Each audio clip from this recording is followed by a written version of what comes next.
dia. Quran surah ke-31 dari ayat 13 sampai dengan ayat 19-nya. Dari situ dia mulai belajar bagaimana cara belajar yang baik, bagaimana memahami, bagaimana bisa kembali mengajarkan itu kepada masyarakatnya. Quran surah ke-9 ayat ke-122. Kemudian diberikan sifat, jangan sampai dia belajar lupa dengan Tuhannya, harus seimbang antara ibtek dengan imtaknya. Itu ada di Quran, teman-teman sekalian, di surah Al-Mujadalah, ya, di ayat yang ke-11. Kemudian setelah itu dia berkembang lagi, ya, dia mencari lagi. Kadang-kadang ada yang pergi ke tempat lain, mengenal suasana yang berbeda, bertemu dengan orang banyak, bersuku-suku, bisa merantau ke berbagai tempat. Quran surah ke-49 ayat yang ke-13. Setelah itu tiba-tiba dia mengenal seseorang, ya, untuk mendapatkan pasangannya. Boleh, karena setiap kamu dicipta berpasangan. Quran surah ke-51 ayat ke-49. Bagaimana mengenal pasangannya? Diarahkan oleh Allah. Hei, jangan lama-lama. Kalau sudah kenal, lamar dia. Berikan, ya, bagian yang terbaik untuk maharnya. Quran surah ke-4 ayat ke-4. Lakukan pernikahan. Quran surah ke-30 ayat ke-21. Bahkan saat akan menikah pun dijelaskan oleh Allah. Nanti kamu belajar dulu di rumah tangga supaya nggak kaget.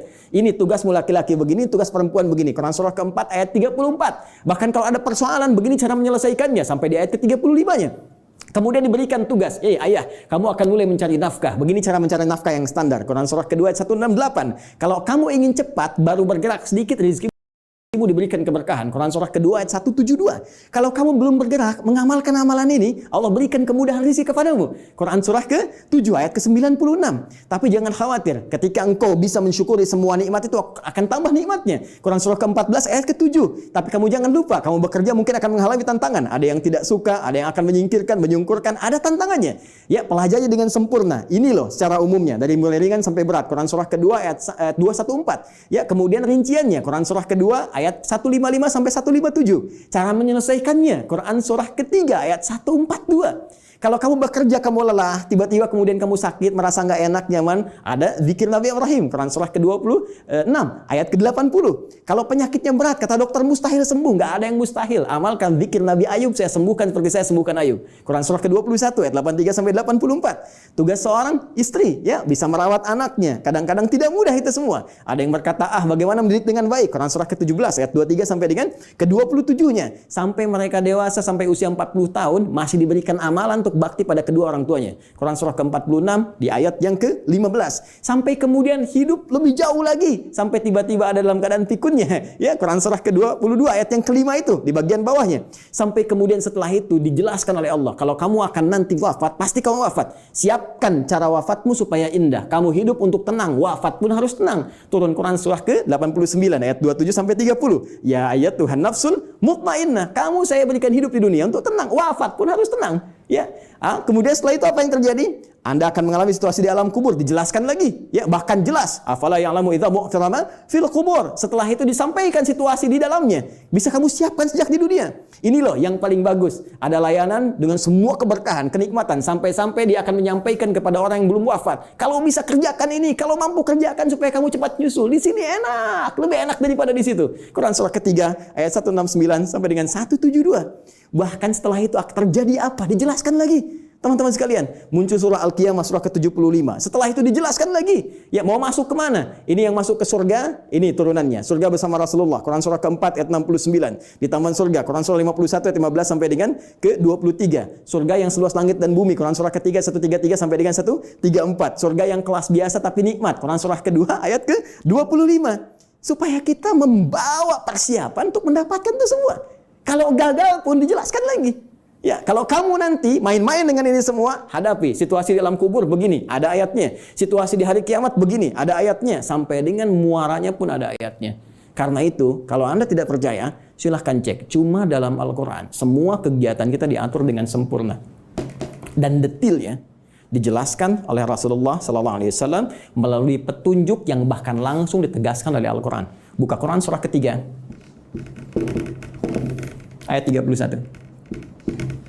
Paling kiri sebelah atas di mushaf. Qul in kuntum tuhibbunallaha fattabi'uni. Katakan Muhammad sallallahu alaihi wasallam, jika mereka hamba-hambaku, umatmu mengatakan serius mencintai aku, mencintai Allah, ya kan, berpegang pada kitab Allah, fattabi'uni, maka ikuti semua petunjuk Rasulullah sallallahu alaihi wasallam. Ya, Nabi diutus, diturunkan untuk menyampaikan risalah Al-Quran secara sempurna. Detailnya seperti apa, digambarkan oleh beliau. Dan dijamin langsung oleh Al-Quran. Surah ke-33. Ayat ke-21. Laqad kana lakum fi Rasulillahi uswatun hasanah. Uswah bisa dibaca dari riwayat Qalun, Warash dengan iswah. Laqad kana lakum fi Rasulillahi iswatun hasanah. Harakat kasrah, harakat dhammah. Kasrah menunjukkan sesuatu yang kecil, ringan, tipis, pecah. Kasrah zujaj, kaca itu pecah sehingga melahirkan pecahan-pecahan yang kecil. Sehingga harakatnya tipis. Dan ya dhammah, sesuatu yang terkumpul, yang dhammah yang dhammu besar. Ya. Jadi yang melekat pada Rasulullah itu jangankan ya yang besar-besar, yang dahsyatnya, yang sholat malamnya sampai bengkak-bengkak, yang bagaimana pahala dengan sedekahnya, ya luar biasa diberikan, bagaimana perhatiannya pada umat, bahkan yang kecil-kecilnya pun kalau diikuti akan jadi teladan dalam kehidupan. Jadi uswah itu ya keteladanan yang bila diikuti, yang mengikuti menjadi teladan lagi, yang saling terwariskan. Jadi ketika kita mengamalkan isi Al-Quran dengan petunjuk yang disampaikan oleh Rasulullah SAW, maka secara otomatis kata Allah, hidup kita pun selain menjadi tenang, nyaman, akan jadi teladan di masanya. Silahkan cek. Nabi wafat, sahabat jadi teladan. Sahabat wafat, tabi'in jadi teladan.